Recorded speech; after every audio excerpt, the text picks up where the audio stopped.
नमस्कार, मी अजिंक्य भातंब्रेकर. तुम्ही पाहताय न्यूज 18 लोकमत. बुलेटिनची सुरुवात आपण ब्रेकिंग न्यूज न करणार आहोत. इस्रायल दूतावासाच्या बाहेर स्फोट झाल्याची ही ब्रेकिंग न्यूज आहे. दिल्लीतल्या इस्रायल दूतावासाच्या बाहेर हा स्फोट झाल्याची माहिती मिळते. आत्ताची सर्वात महत्त्वाची ब्रेकिंग न्यूज आपण बघतो आहोत. दिल्लीतल्या इस्रायल दूतावासाच्या बाहेर स्फोट झाल्याची ही बातमी आहे. अधिक माहिती आपण जाणून घेऊया. आपले प्रतिनिधी प्रशांत लीला रामदास सध्या आपल्या सोबत आहेत फोन लाईनवरनं. प्रशांत, काय नेमकी माहिती आहे?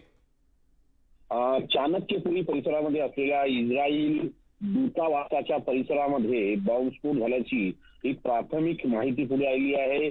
बंगला क्रमांक 6 च्या पुढे हा ब्लास्ट झाल्याची माहिती पुढे आली आहे आणि या प्रकरणामध्ये आता तात्काळ घटनास्थळी स्पेशल सेलची टीम रवाना झालेली आहे आणि ब्लास्ट कशामुळे झाला याची माहिती घेत आहे. नुकतीच ही माहिती पुढे आलेली आहे. महत्वाचं म्हणजे जर बघितलं, पोलिसांना एक कॉल आला होता की औरंगजेब रोडमध्ये एका बंगल्याच्या बाजूला बॉम्बस्फोट झालेला आहे. तिथे घटनास्थळी अग्निशमन दलाची टीम पोहोचलेली आहे आणि महत्वाचं म्हणजे या ठिकाणी बसेसच्या आणि सोबतच कारचे जे काच असतात ते फुटलेले मिळालेले आहे. सोबतच हा जो बंगला आहे हा बंगला इस्रायल एम्बसीला लागून आहे. त्यामुळे या संदर्भात आता माहिती घेतली जात आहे. हा बॉम्ब कुठल्या प्रकारचा होता आणि इस्रायल एम्बसीच्या बाहेर बॉम्ब स्फोट घडवण्यामागे कोणाचा उद्देश होता या संदर्भातले डिटेल्स एकत्र केले जात आहे. महत्वाचं म्हणजे लवकरच या संदर्भात दिल्ली पोलिसांच्या वतीने औपचारिक माहिती देण्यात येणार आहे. बिलकुल प्रशांत, सध्याची काय परिस्थिती आहे तिकडे?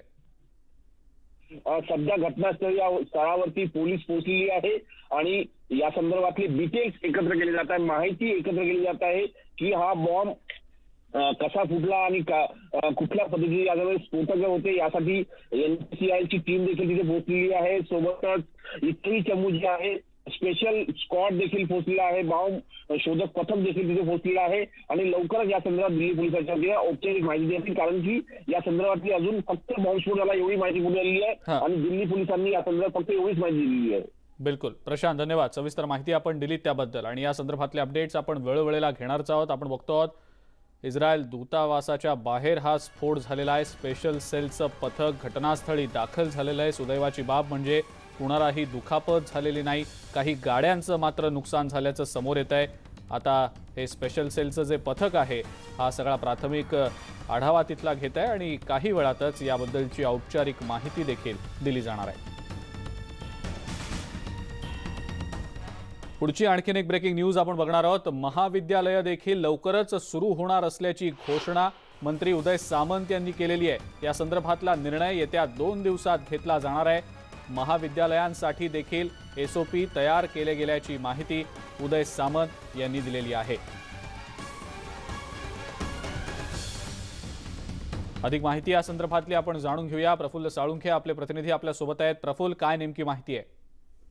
नेमके आत्ताच उदय सामंत यांची एक पत्रकार परिषद होती. या पत्रकार परिषदेनंतर त्यांनी जेव्हा पत्रकारांशी संवाद साधला की महाविद्यालय जी आहेत ते सुरू करण्यासंदर्भात एसओपी जी आहे ती राज्य सरकारला या ठिकाणी देण्यात आलेली आहे आणि महाविद्यालय कशा पद्धतीने सुरू करावे या संदर्भातले नियम जे आहेत ते तयार करण्यात आले आणि 2 दिवसात या संदर्भात जी सुरुवात होईल, सर्व महाविद्यालय सुरू करण्यासंदर्भातली सुरुवात जी आहे ती 2 दिवसामध्ये या संदर्भातला निर्णय होईल.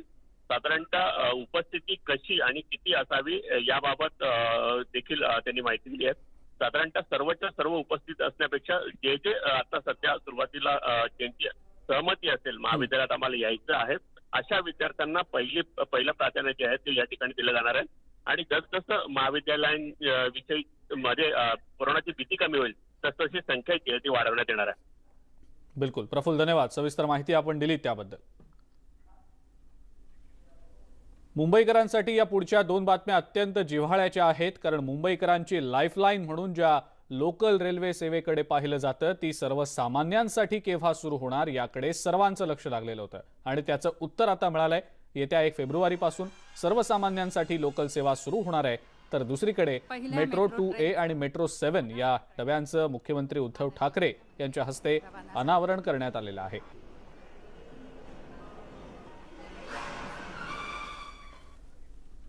येत्या 1 फेब्रुवारीपासून सर्वसामान्यांसाठी लोकल सेवा सुरू होणार आहे। मुख्यमंत्री उद्धव ठाकरे यांनी तसे आदेशही दिलेले आहेत। पण यामध्ये एक महत्त्वाची बाब आहे, ती म्हणजे सकाळी पहिली लोकल ही सकाळी 7 वाजेपर्यंत, दुपारी 12 ते 4 आणि रात्री 9 नंतर याच वेळांमध्ये सर्वसामान्यांना प्रवास करता येऊ शकणार आहे। म्हणजेच सकाळी 7 ते दुपारी 12 आणि दुपारी 4 ते रात्री 9 पर्यंत लोकलनं प्रवास करता येणार नाहीये। म्हणजेच थोडक्यात पीक आवर्समध्ये सर्वसामान्यांना अजूनही लोकलनं प्रवास करता येणार नाहीये। लोकल प्रवासाच्या टायमिंगवर आपण एक नजर टाकूया। केव्हा हा लोकल प्रवास करता येईल ते पहिली लोकल ते सकाळी 7 वाजेपर्यंत प्रवासाची मुभा देण्यात आलेली आहे। त्यानंतर सकाळी 7 ते दुपारी 12 वाजेपर्यंत प्रवासाची मुभा नसणार आहे। दुपारी 12 ते संध्याकाळी 4 वाजेपर्यंत प्रवास करता येऊ शकेल। दुपारी 4 ते रात्री 9 वाजेपर्यंत प्रवास करता येणार नाहीये आणि रात्री 9 पासून शेवटच्या लोकलपर्यंत मात्र प्रवास करता येऊ शकेल। मुळे पीक आवर्समध्ये मुंबईकरांना लोकल प्रवासाची परवानगी अद्यापही नसल्याचंच दिसतंय। माननीय मुख्यमंत्र्यांनी रेल्वे लोकल रेल्वे मुंबईची सुरू करायचा निर्णय घेतला। हा स्वागतार्ह निर्णय आहे। या निर्णयामुळे मुंबईकर आता नक्कीच समाधान व्यक्त करतील। जवळपास 10 महिने थांबलेली रेल्वे, त्यामुळे झालेले हाल, कोरोनासारख्या विश्वव्यापी संकटामध्ये मुंबई जी विळख्यात सापडली होती, त्यातून पूर्वपदावर आणण्यासाठी अत्यंत संयमानं, अत्यंत गांभीर्यानं या बाबीकडे मुख्यमंत्र्यांनी लक्ष घातल्यामुळे मुंबई आता बऱ्यापैकी कोरोनातून मुक्त होण्याच्या दिशेने वाटचाल करते आहे। मला असं वाटतं की टप्प्याटप्प्याने ती अजून आपल्याला सुरू करावी लागेल। याचं कारण विशेषतः जे नोकरी करणारे आहेत, खासगी क्षेत्रातले आहेत, यांना लोकल नसल्यामुळे प्रचंड त्रास होतोय। त्यामुळे मला असं वाटतं की त्याच्या टायमिंगच्या संदर्भात अजून विचार आपल्याला योग्य तो करावा लागेल। कुठल्याही प्रकारचा ताळमेळ या ठिकाणी प्रवाशांना नजरेसमोर ठेवून किंवा आस्थापनांची असणारी रचना व्यवस्था किंवा कार्यपद्धती याला बघून केलेलं नाही। माझी विरोधी पक्षनेता म्हणून मागणी आहे की सरसकट सगळ्यांना या ठिकाणी पूर्ण वेळेत रेल्वेचा प्रवास करता आला पाहिजे। होय, नियोजन तुम्ही नीट करा, कडक कायदे करा, काही दंडात्मक कारवाई पण नियमाचा भंग झाला तर त्या ठिकाणी करा, परंतु या जनतेला शिस्तीनं वागायला सांगतायत। मगाशी वडेट्टीवार साहेब जनतेने शिस्ती, आपण बेशिस्तीने वागायचं। मंत्रीने आम्ही लोक लग्नाला जाणार 2-3 हजार लोक आणि आम्ही शिस्त सर्वसामान्याला शिकवणार। मेट्रो 2A आणि मेट्रो 7च्या डब्यांचं अनावरण मुख्यमंत्री उद्धव ठाकरे यांच्या हस्ते करण्यात आलं। मुंबईच्या चारकोप डेपोमध्ये हा सगळा सोहळा पार पडला। बंगळुरूच्या भारत अर्थ मूव्हर्स लिमिटेड अर्थात BEML या कंपनीनं हे डबे बनवलेले आहेत। महत्त्वाचं म्हणजे ड्रायव्हरलेस टेक्नॉलॉजी असलेली ही मेट्रो असणार आहे। येत्या मार्चपासून मेट्रो 2A आणि मेट्रो 7 या 2 मार्गांच्या चाचण्या पूर्ण होतील, तर मे महिन्यामध्ये सेवा सुरू होईल असा अंदाज MMRDAचा आहे। मेट्रो रेल्वेचं अनावरण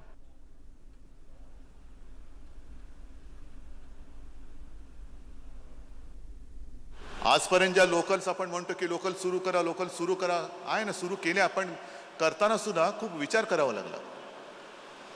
कारण लोकल सुरू केल्यानंतर जे आजच्या काळामध्ये अजूनही आपल्याकडनं हातातनं मास्क सुटलेला नाही। मी आपल्यासमोर बोलताना एकटाच इकडे आहे आणि अंतर असल्यामुळे मास्क काढून बोलतोय, मास्क काढून बोलण्याचं धाडस करतोय। पण लोकलची गर्दी आपल्याला सगळ्यांना माहिती आहे, बसमधली गर्दी माहिती आहे। बरं, गर्दी कमी करायची म्हटली तर रेल्वेची संख्या, लोकलची संख्या वाढवू शकतो का? नाही वाढवू शकत। मग त्याला पर्याय काय द्यायचा? आता हा जो पर्याय आहे तो पर्याय येत्या 2-4 वर्षांमध्ये उपलब्ध झाल्यानंतर मुंबईची वाहतूक सुद्धा एकदम सुटसुटीत होणार आहे। गर्दी तर राहणार, पण गच्च गर्दी जी होते ती गच्च गर्दी होणार नाही आणि एक चांगला आरामदायी असा प्रवास सर्वसामान्य मुंबईकरांचा होणार। एका ब्रेकची वेळ झाली आहे, लगेच परत येतोय। बघत रहा न्यूज 18 लोकमत।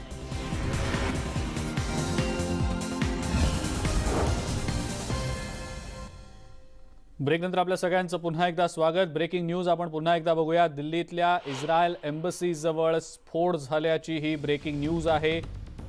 औरंगजेब रस्त्यावर असलेल्या इस्रायली एम्बसीच्या बाहेर हा स्फोट झाल्याचं समोर येत आहे। स्फोटात काही गाड्यांचं नुकसान झालेलं आहे, मात्र सुदैवानं कोणालाही दुखापत झालेली नाही। दिल्ली पोलिसांचं स्पेशल सेल तिथं दाखल झालेलं आहे। घटनास्थळी सध्या पोलीस बंदोबस्त आहे, काही ठिकाणी बॅरिकेडिंग देखील करण्यात आलेलं आहे।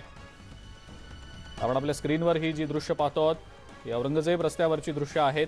अग्निशमन दलाच्या काही गाड्या देखील घटनास्थळी दाखल झालेल्या आहेत। या स्फोटामध्ये अंदाजे 4 ते 5 गाड्यांचं नुकसान झाल्याची माहिती मिळते। सुदैवाची बाब म्हणजे कोणालाही दुखापत झालेली नाही।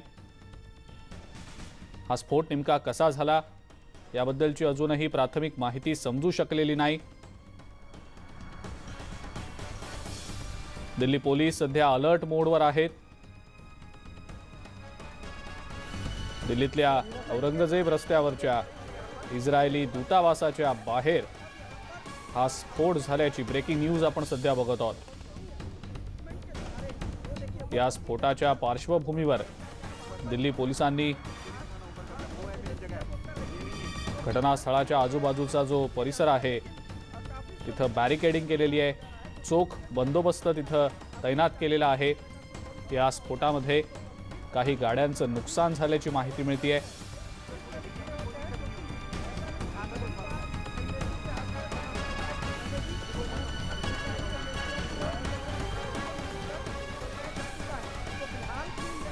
स्फोट झाल्याची बातमी मिळताच दिल्ली पोलिसांची स्पेशल टीम घटनास्थळी दाखल झालेली होती।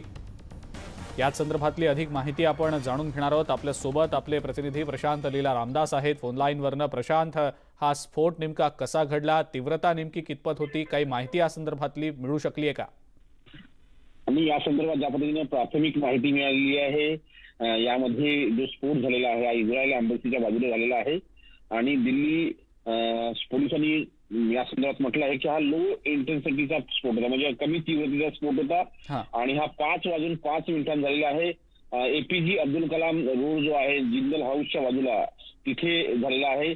यामध्ये कोणीही जखमी झालेलं नाही आहे किंवा कुठल्याही प्रकारचं व्यक्ती यामध्ये दगावलेलं नाहीये। पण या परिस्थितीमध्ये बघितलं जातंय की या परिसरामध्ये ज्या गाड्या उभ्या होत्या त्या डॅमेज झालेल्या आहे। यामध्ये अनेक ठिकाणी काचा फुटलेल्या आहे गाड्यांच्या, त्याशिवाय 3 ज्या गाड्या आहेत त्यांच्या काचा फुटल्या आणि इतरही त्यांचं नुकसान झालेलं आहे। या संदर्भात जी माहिती आलेली आहे की हा कमी तीव्रतेचा स्फोट होता, ILD स्फोट होता की नाही याचाही शोध आता दिल्ली पोलीस घेत आहे। जर ILD असेल तर या मागे दिल्लीच्या एवढ्या परिस्थितीमध्ये खास करून जर बघितलं जातंय की जर दिल्लीमध्ये एवढा मोठा संख्येने पोलीस बळ आहे, संसदेचं कामकाज सुरू आहे, दुसरीकडे आंदोलन सुरू आहे, अशा परिस्थितीची दिल्लीत स्फोटक कसे पोहोचले याचीही माहिती आता दिल्ली पोलीस घेत आहे। पण या कमी तीव्रतेच्या स्फोटामुळे कुठलंही नुकसान झालं नाही असं दिल्ली पोलिसांनी स्पष्ट केलेलं आहे। बिलकुल प्रशांत, आणि आता या सगळ्या स्फोटाच्या घटनेनंतर तिथला बंदोबस्त वाढवण्यात आल्याचं दिसतंय, ठिकठिकाणी बॅरिकेडिंग करण्यात आलेलं आहे। त्यातच अग्निशमन दलाच्या काही गाड्या देखील घटनास्थळी दाखल झालेल्या आहेत। त्याबद्दल सविस्तर प्रशांत काय सांगता येईल? महत्वाचं म्हणजे अब्दुल कलाम रोडवरती ही जी घटना घडली जिंदल हाऊसच्या बाजूला, त्या परिसरामध्ये मोठ्या संख्येनं आता पोलीस बळ पोहोचलेलं आहे। दिल्ली पोलिसांची स्पेशल चमू देखील पोहोचलेली आहे। बॉम्बस्फोट झाल्यामुळे अग्निशमन दलाच्या जवळपास 3 ते 4 गाड्या घटनास्थळी पोहोचलेल्या आहे। हा सध्या एरिया जो आहे हा कॉर्डन अप करण्यात आलेला आहे। दिल्ली पोलिसांनी स्पष्ट केलं की जोपर्यंत सर्व या संदर्भातले पुरावे एकत्र केले जात नाही तोपर्यंत या परिसरामध्ये कोणालाही प्रवेश नाही अशा प्रकारे स्पष्ट करण्यात आलेला आहे।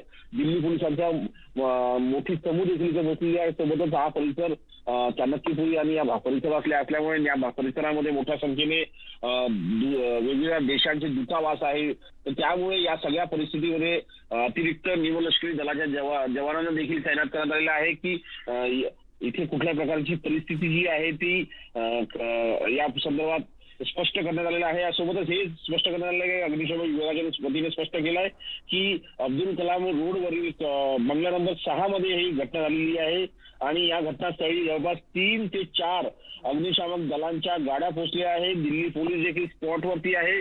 काही व्हेकल, काही ज्या वाहनं आहेत ते यामध्ये जर बघितलं जातंय की ते त्यांना मोठं नुकसान झालेलं आहे आणि लो इंटेन्सिटीचा दाब जरी असला असता तरी पण एवढ्या मोठ्या प्रमाणात नुकसान का झालं याची देखील चौकशी आता दिल्ली पोलीस करीत आहेत। बिलकुल प्रशांत, आता तिथं खरं तर छावणीचं स्वरूप एक प्रकारे आलेलं आपल्याला दृश्यांमध्ये दिसतंय, पण या ब्लास्ट विषयी गुप्तचर यंत्रणांना काही इनपुट्स मिळालेले होते का? काही प्राथमिक माहिती कळू शकलेली होती का? याबद्दलचं काही याबद्दलची काही माहिती मिळू शकली आहे का? अपडेट्स या संदर्भातले काही समोर येताना दिसत आहेत का? या संदर्भात अजूनही की या बॉम्बस्फोटासंदर्भात गुप्तचर माहिती मिळाली होती की नाही या संदर्भात कोणीही अजून स्पष्टपणे बोलण्यास तयार नाहीये. पण महत्वाचं म्हणजे जर घटनास्थळी ज्या पद्धतीने हालचाली सुरू आहे त्याच्यावरून लक्षात येत आहे की दिल्ली पोलिसांना या घटनेची माहिती नव्हती. कारण की ज्या पद्धतीनं हा बॉम्बस्फोट झाला त्यावेळेस अचानक सर्व गाड्या तिथे पोहोचायला सुरुवात झाली. घटनास्थळावर कुठलीही गाडी नव्हती. आपल्याला माहित असेल की हा जो परिसर आहे अति सुरक्षा विभागाअंतर्गत येणारा परिसर आहे. कारण की हा संपूर्ण संसद भवनाच्या बाजूला असलेल्या साधारणतः 1 किलोमीटर ते 2 किलोमीटर या परिसरात असलेला हा परिसर आहे. त्यामुळे संसदेचे अधिवेशन सुरू आहे आणि त्यामुळे मोठ्या संख्येने पोलीस बळ तैनात असतं.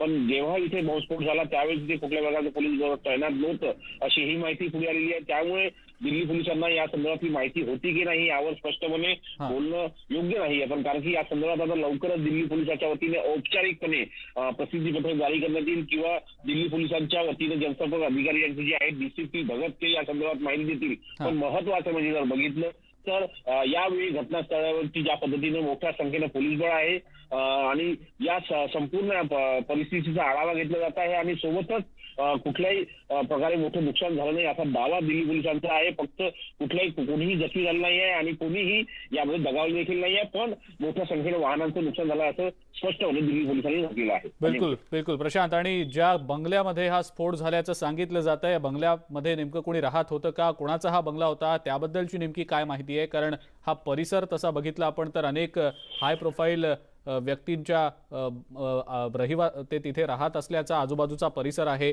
अनेक तिथं VVIP राहतात आजूबाजूच्या परिसरामध्ये. तर मग काही या संदर्भातली माहिती मिळू शकली आहे का? बंगला नेमका कोणाचा होता, कोण तिथं राहत होतं?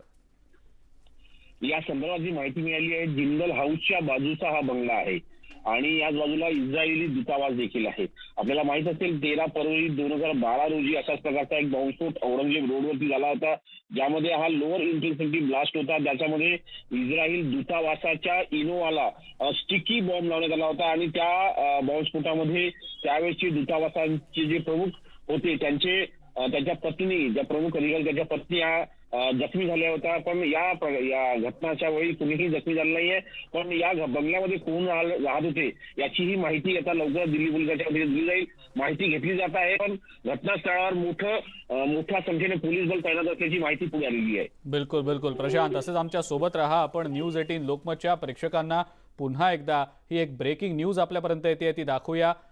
दिल्लीमधल्या अब्दुल कलाम रोडवर ही स्फोटाची घटना घडलेली आहे. लो इंटेन्सिटी ब्लास्ट असल्याचं सांगितलं जात आहे. स्फोटाची तीव्रता ही कमी होती असं सांगितलं जात आहे. काही गाड्यांचं यामध्ये नुकसान झालेलं आहे. सुदैवाची बाब म्हणजे कोणालाही दुखापत झालेली नाही, कोणीही जखमी यामध्ये झालेलं नाही. कमी क्षमतेचा हा IED स्फोट असल्याचं या प्राथमिक माहितीवरून सध्या समोर येताना दिसत आहे.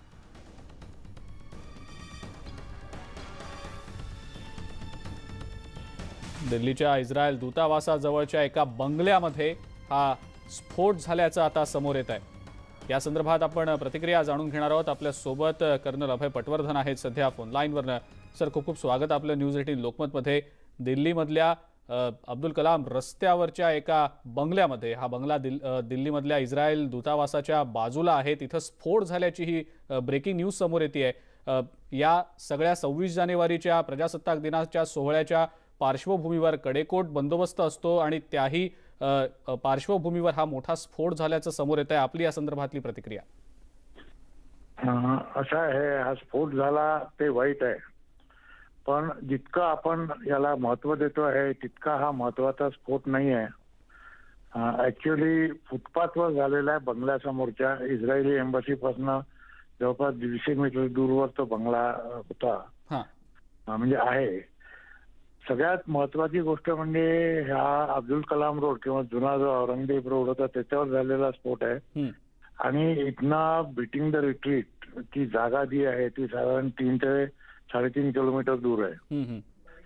ज्या अर्थी हा स्फोट खूप मोठा नव्हता त्या अर्थी ज्यांनी घडवला त्यांना ही एक फक्त वॉर्निंग द्यायची असेल असं मला वाटतंय.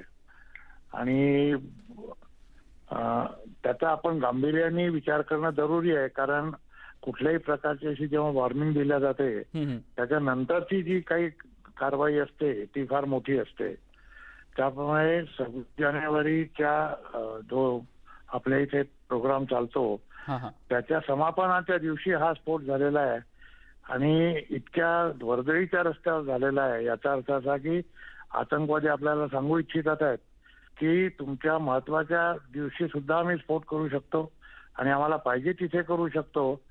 लो इंटेन्सिटी आम्ही करतोय कारण जे काय त्यांना सांगायचं होतं ते त्यांनी स्फोटाच्या द्वारे सांगितलेलं आहे.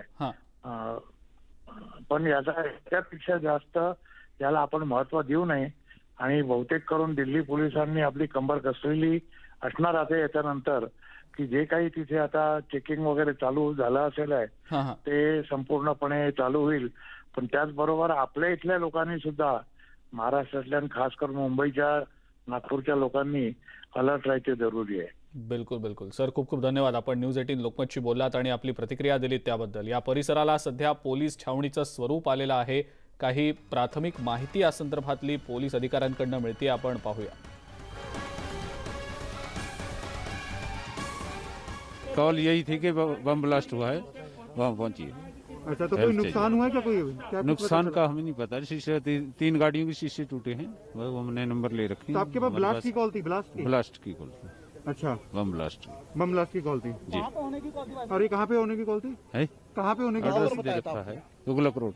अपना औरंगजेब. तो आपने क्या देखा था? कितनी गाड़ियों के शीशे टूटे हुए थे? हमने गाड़ियाँ नहीं देखी थी. हमने जब पहुंचे हम पहुंचे जब तक इन्होंने कवर कर लिया था. अच्छा जी. कोई इंजर्ड वगैरह हुआ? इंजर्ड कोई नहीं हुआ. कोई इंजर्ड नहीं. कितने बजे की ये कॉल? सर कितने बजे की कॉल थी आप थोड़ा बता दें एक बार वापस से, क्या आप लोगों को पता चला? हमें 5:45 बजे के करीब जी. क्या पता चला आपको? कि बम ब्लास्ट हुआ है. अच्छा, तो वहाँ गाड़ी सहायता भेजी जाए.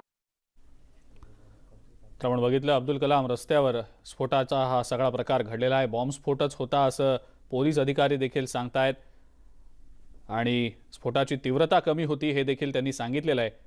5:45च्या दरम्यान हा सगळा प्रकार घडल्याची माहिती समोर येते आहे. कमी तीव्रतेचा कमी क्षमतेचा हा IED स्फोट असल्याची माहिती आता प्राथमिकरित्या समोर येते आहे. या सगळ्या पार्श्वभूमीवर केंद्रीय गृह मंत्रालयानं संपूर्ण देशभरामध्ये अलर्ट आता जारी केलेला आहे. या स्फोटामध्ये 3 ते 4 गाड्यांचं नुकसान झाल्याची देखील माहिती मिळते. स्पेशल सेलचं पथक घटनास्थळी दाखल झालंय. इथल्या सगळ्या परिस्थितीचा घटनास्थळाचा सध्याचा आढावा घेतला जातोय. अग्निशमन दलाच्या काही गाड्या देखील घटनास्थळी दाखल झालेल्या आहेत. आपले प्रतिनिधी प्रशांत लीला रामदास देखील आपल्यासोबत आहेतच फोन लाईनवरनं. प्रशांत, हा कमी तीव्रतेचा IED ब्लास्ट असल्याचं आता पोलीस अधिकारी देखील सांगतायत. 5:45च्या सुमारास हा सगळा प्रकार घडल्याचं आता समोर येत आहे. एक खूप कमी तीव्रतेचा जरी हा स्फोट असला तरी ज्या प्रजासत्ताक दिनाच्या समारोप सोहळ्याच्या पार्श्वभूमीवर हा स्फोट होणं हे अतिशय गंभीर आहे. प्रशांत, काय सांगता येईल त्याबद्दल? बरोबर आहे. याचमुळे NIA राष्ट्रीय तपास यंत्रणेची चमू आता ही घटनास्थळी पोहोचलेली आहे. आपल्याला माहित असेल की केंद्रीय गृह मंत्रालयाच्या वतीने जसा आपण उल्लेख केला संपूर्ण देशभरात अलर्ट देण्यात आलेला आहे. सोबतच केंद्रीय गृह मंत्रालयामध्येही NIA अधिकारी देखील घटनास्थळी पोहोचलेले आहे. आणि महत्वाचं म्हणजे जर बघितलं काही अंतरावरती जर साधारणतः ज्या माहिती मिळालेली आहे की बीटिंग रिट्रीटचा कार्यक्रम सुरू होता, ज्या कार्यक्रमामध्ये राष्ट्रपती खूप उपस्थित होते, राष्ट्रपती रामनाथ कोविंद. आणि या परिस्थितीत ज्या पद्धतीने हा बॉम्बस्फोट घडला हा इशारा तर नाहीये, दहशतवाद्यांनी दिलेला हा इशारा तर नाहीये की आम्ही कितीही कडक बंदोबस्त असला तरी या प्रकारे आम्ही बॉम्बस्फोट करू शकतो असा हा इशारा दिला नाही. हा एक संकेत मिळत आहे. त्यामुळे या संदर्भात आता दिल्ली पोलिसांच्या वतीने कठोर पावलं उचललेली केंद्रीय गृह मंत्रालय संपूर्ण घटनेवरती अतिशय गंभीरतेने घेतलेलं आहे संपूर्ण बॉम्बस्फोटचं प्रकरण. आणि त्याचमुळे त्यांनी घटनास्थळी NIA चमू यापूर्वी स्पेशल टीम जी पोहोचली ती देखील पोहोचली होती. त्यानंतर आता NIA चमू देखील घटनास्थळी पोहोचली आहे. याचा अर्थ असा होतो की केंद्र सरकारने हा बॉम्बस्फोट अतिशय गंभीरतेने घेतला आहे. पण ज्या पद्धतीनं हा लो इंटेन्सिटीचा ब्लास्ट होता ज्यामध्ये फक्त गाड्यांचं नुकसान झालेलं आहे. पण महत्वाचं म्हणजे जर मोठा असता तर एक मोठा दुर्दैवी घटना घडू शकली असती. त्यामुळे आता या संदर्भात केंद्रीय गृह मंत्रालयाचे कुठले पावलं टाकले जाते, दिल्ली असो मुंबई असो की देशातील जे मोठे शहर आहे त्यांच्या सुरक्षा दृष्टिकोनातून काय पाऊल टाकले जाते हे पाहणं महत्वाचं ठरणार आहे. शांत, आणि हा सगळा जो परिसर आहे हा संवेदनशील परिसर आहे. आजूबाजूला अनेक देशांची दूतावास आहेत, त्यांच्या इमारती आहेत, अनेक VIP देखील या आजूबाजूच्या परिसरात राहत असल्याचं आपल्याला माहिती आहे. या सगळ्या पार्श्वभूमीवर अशा प्रकारचा स्फोट होणं हे दिल्ली पोलीस असतील किंवा राष्ट्रीय तपास यंत्रणा असतील, सुरक्षा यंत्रणा असतील, त्यांच्या दृष्टीनं खूप आव्हानात्मक आहे. आपण जसं मगाशी म्हणालात, एक प्रकारचा संदेश देण्याचा हा प्रयत्न देखील असू शकतो. या सगळ्या पार्श्वभूमीवर या स्फोटामागे नेमकं कोण आहे याचा शोध घेणं आता एक खूप मोठं आव्हान असणार आहे. प्रशांत, त्याबद्दल नेमकं काय सांगता येईल?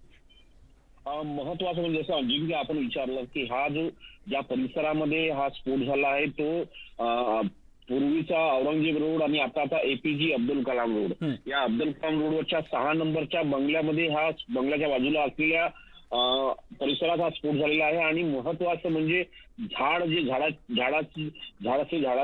जे छोटे झाडं रस्त्याच्या बाजूला लावलेले असतात त्यामध्ये त्याच्या खाली हा स्फोट झालेला आहे. म्हणजे जसं म्हणता कुंडी जी असेल, कुंडी, झाडाच्या कुंडीमध्ये हा स्फोट झाल्याची माहिती सध्या प्राथमिकदृष्ट्या पुढे आलेली आहे. त्यामुळे या झाडाच्या कुंडीच्या वर कोण जवळपास कोण गेले याचाही फुटेज आता तपासली जात आहे. या परिसरामध्ये संपूर्ण CCTV लागलेले असतात. आपल्याला माहित असेल की दिल्लीचा हा अतिशय संवेदनशील आणि VVIP झोन आहे, कारण की याच परिसरामध्ये अनेक दूतावास आहेत. सोबतच जर बघितलं तर हाकेच्या अंतरावरती इस्रायली दूतावास आहे, सोबतच जवळ जिंदल यांचा बंगला आहे, सोबतच जर बघितलं बाजूला पृथ्वीराज रूळ आहे. त्याशिवाय बघितले या रस्त्यावरती औरंगजेब रोडवरती अनेक महत्वाचे खासदारांचे बंगले आहे, सोबतच गृहमंत्र्यांचा बंगला देखील याच परिसरात येतो. त्यामुळे या सगळ्या परिसरामध्ये मोठे VIP मुवमेंट नेहमी होत असते. अशा वेळी येथे या कुंडीमध्ये बॉम्बस्फोट लावलेल्या व्यक्तीचा शोध घेतला जातो किंवा ते कोणी इथे बॉम्ब लावलेला आहे. लो इंटेन्सिटीचा बॉम्ब आहे, पण महत्वाचं म्हणजे ज्या पद्धतीने उल्लेख आपण अंजिके केला होता का हा इशारा तर नाही आहे ना. त्याचमुळे या संवेदनशील एरियामध्ये आता कशा पद्धतीनं सुरक्षा बंदोबस्त वाढवले जातात, यासाठी दिल्ली पोलीस कशा पद्धतीनं सुरक्षा बंदोबस्त वाढवतो हे देखील पाहणं महत्वाचं ठरणार आहे. बिलकुल प्रशांत, आता सुरक्षा व्यवस्थेत आणखी वाढ करण्यात आलेली आहे का? आपण बघितलं मगाशी खूप जास्त संख्येनं पोलीस कर्मचारी आणि इतर सुरक्षा यंत्रणांचे कर्मचारी त्या ठिकाणी दाखल झालेले होते. या सगळ्या पार्श्वभूमीवर दिल्लीमधली सुरक्षा व्यवस्था आणखी नेमकी कशा पद्धतीनं वाढवण्यात येणार आहे, काय नेमकी त्याबद्दलची माहिती मिळते? अजिंक्य, ज्या पद्धतीने माहिती मिळते की घटना झाल्यानंतर तात्काळ अग्निशामक दल आणि दिल्ली पोलीसचे अधिकारी घटनास्थळी पोहोचले. त्यानंतर आजूबाजूला असलेल्या निमलष्करी दलाच्या ज्या अतिरिक्त कुमक आहेत त्यांना देखील घटनास्थळी पोहोचण्यासाठी सूचना देण्यात आल्या होत्या आणि दिल्ली पोलिसांची स्पेशल टीम देखील पोहोचलेली आहे. महत्वाचं म्हणजे परिसर जो हा आहे हा परिसर तुगलक रोड स्टेशन अंतर्गत येतो, तुगलक रोड ठाणे अंतर्गत येतो. त्यामुळे तुगलक रोडची ही मोठी चमू या घटनास्थळी पोहोचलेली आहे. साधारणतः 1000च्या पेक्षा जास्त पोलीस बळ या संपूर्ण परिसरात तैनात झालेला आहे, कारण की आता थोड्या वेळात NIAची टीम देखील इथे पोहोचलेली आहे. आणि महत्वाचं म्हणजे जर बघितलं NIAच्या टीम सोबत फॉरेन्सिक एक्सपर्ट देखील आहे, बॉम्बशोधक पथकांचे प्रमुख देखील आहे आणि या सगळ्या पार्श्वभूमीवरती मोठी सुरक्षा बंदोबस्त या संपूर्ण परिसरात वाढवण्यात आलेला आहे. कुठल्याही प्रकारचं या प्रकारच्या घटना पुन्हा होऊ नये यासाठी देखील काळजी घेतली जात आहे. बिलकुल प्रशांत, असेच आमच्या सोबत रहा. या संदर्भातले अपडेट्स आपल्याकडनं घ्यायच्याच आहेत. आपल्या सोबत सध्या शैलेंद्र देवळाणकर सर आहेत, आंतरराष्ट्रीय घडामोडींचे अभ्यासक. शैलेंद्र सर, आपलं स्वागत न्यूज 18 लोकमतमध्ये. आपण बघतो आहोत हा कमी तीव्रतेचा IED स्फोट झालाय एका अतिशय संवेदनशील अशा दिल्लीमधल्या भागामध्ये, आणि तोही प्रजासत्ताक दिनाच्या समारोप सोहळ्याच्या दिवशी. अतिशय गंभीर असा हा प्रकार आहे. सर, आपली या संदर्भातली पहिली प्रतिक्रिया? नाही, हा निश्चितच अत्यंत गंभीर अशा स्वरूपाचा प्रकार आहे. विशेष म्हणजे आजचा जो दिवस आहे हा अत्यंत महत्वपूर्ण आहे. जसा आपण उल्लेख केलात की हा बीटिंग द रिट्रीट म्हणजे प्रजासत्ताक दिनाचा समारोपाचा कार्यक्रम एकीकडे चालू असताना साधारणतः तिथनं 2 किलोमीटर अंतरावरती इस्रायलची एम्बसी आहे. आणि हा इस्रायलची एम्बसी यासाठी निवडण्यात आलेली आहे की आजचा दिवस भारत आणि इस्रायल ह्या दोन्ही देशांच्या द्विपक्षीय संबंधांमधला अत्यंत महत्वाचा दिवस आहे. कारण आज दोन्ही देशांच्या राजनैतिक संबंधांना 29 वर्ष पूर्ण झालेले आहेत. आणि त्यामुळे आज इस्रायलच्या एम्बसीने देखील भारताबरोबर या स्वरूपाचं ट्विट करून भविष्यामधलं केलंय. त्यामुळे जाणीवपूर्वक हा इस्रायल एम्बसीपाशी करण्यात आलेला IED low intensity bomb blast आहे, जेणेकरून याच्या माध्यमातून खरं तर हा एक प्रकारचा कुरघोडीचा प्रकार आहे. या कुरघोडीच्या प्रकारामधनं काहीतरी सेन्सेशन निर्माण करणं हाच त्याच्या मागचा उद्देश आहे. कारण याच्यामध्ये अजूनही कोणत्याही जीवितहानीचं वृत्त नाहीये, परंतु हा लो इंटेन्सिटी बॉम्ब असल्यामुळे सेन्सेशन क्रिएट करणं आणि थोडी कुरघोडी अशा स्वरूपाचा हा प्रकार असण्याची शक्यता आहे. मात्र याच्यातनं एक गोष्ट आहे की केवळ बीटिंग रिट्रीटच्या 2 किलोमीटरच्या परिसरामध्ये हा बॉम्ब ब्लास्ट झालेला आहे. आणि दुसरं म्हणजे हा इस्रायली एम्बसी याच्यासाठी खास निवडण्यात आलेली आहे, कारण आज भारत आणि इस्रायल यांच्या द्विपक्षीय संबंधांना, राजनैतिक संबंधांना 29 वर्ष हे पूर्ण झालेले आहेत. त्यामुळे हा निव्वळ कुरघोडीचा एक प्रकार आहे, एक सेन्सेशन तयार करणं अशा स्वरूपाचा आहे. लवकरच याच्यामागे काय कोणाचं म्हणजे कोणाचा हात असण्याची शक्यता NIA वगैरे या स्वरूपाचं इन्व्हेस्टिगेट करतील आणि लवकरच हे वृत्त बाहेर येईल. बिलकुल. चंद्र सर, काही एखादा संदेश वगैरे, मेसेज वगैरे देण्याचा प्रयत्न असू शकतो असं वाटतं का? आणि या सगळ्या प्रकारानंतर आता केंद्रीय गृह मंत्रालयानं देखील हा सगळा प्रकार गांभीर्यानं घेत देशभरात अलर्ट देखील जारी केलेला आहे. हे सगळं पाहता असं वाटतं का की एक प्रकारचा मेसेज हा सरकारला देण्याचा प्रयत्न या ब्लास्टच्या माध्यमातून केला गेलाय? नाही, नक्कीच आहे. याचं कारण असं आहे की दिल्लीमध्ये अनेक देशांच्या एम्बसीज आहेत आणि त्या परिसरामध्ये तो एम्बसीचा परिसरच आहे, विजय चौकाचा पूर्ण. त्यामुळे तिथं अनेक असं जाणीवपूर्वक इस्रायलची एम्बसी निवडण्यात आलेली आहे. आणि दिवस देखील आता महत्वपूर्ण आहे, जसं मी यापूर्वी उल्लेख केला की हा दोन्ही देशांच्या राजनैतिक संबंधांना 29 वर्ष पूर्ण झालेले आहेत. त्यामुळे हा निश्चितपणे भारत इस्रायलच्या संबंधाशी निगडीतच ही कुरघोडी आहे. त्यामुळे लवकरच याच्यामागे कोणाचा हात आहे हे बाहेर लवकरच निश्चितपणे येईल. परंतु याच्यातनं मेसेज हाच आहे की फार तीव्र मेसेज नाही, परंतु काहीतरी सेन्सेशन तयार करण्याच्या संदर्भामधला ही कुरघोडी असण्याची शक्यता नाकारता येत नाही. बिलकुल सर, खूप खूप धन्यवाद. आपण न्यूज 18 लोकमतशी बोललात आणि आपली प्रतिक्रिया दिलीत त्याबद्दल. आपल्यासोबत शैलेंद्र देवळाणकर देखील होते. त्यांनी देखील म्हटलंय सेन्सेशन निर्माण करण्याचा हा प्रयत्न आहे, पण अतिशय गंभीर असा हा प्रकार, तोही प्रजासत्ताक दिनाच्या समारोप सोहळ्याच्या दिवशी. अशा प्रकारे हा कमी इंटेन्सिटीचा, कमी तीव्रतेचा जरी स्फोट झालेला असला, IED ब्लास्ट झालेला असला तरी अतिशय गंभीर प्रकार असल्याचं ते देखील म्हणतात. एक छोटासा ब्रेक आपल्याला घ्यायचा. या महत्त्वाच्या बातमीवर आपण राहणारच आहोत. या संदर्भातल्या अपडेट्स आपल्याला घ्यायच्याच आहेत, पण एक छोटासा ब्रेक आपण घेऊया. लगेच परत येऊया. बघत रहा न्यूज 18 लोकमत.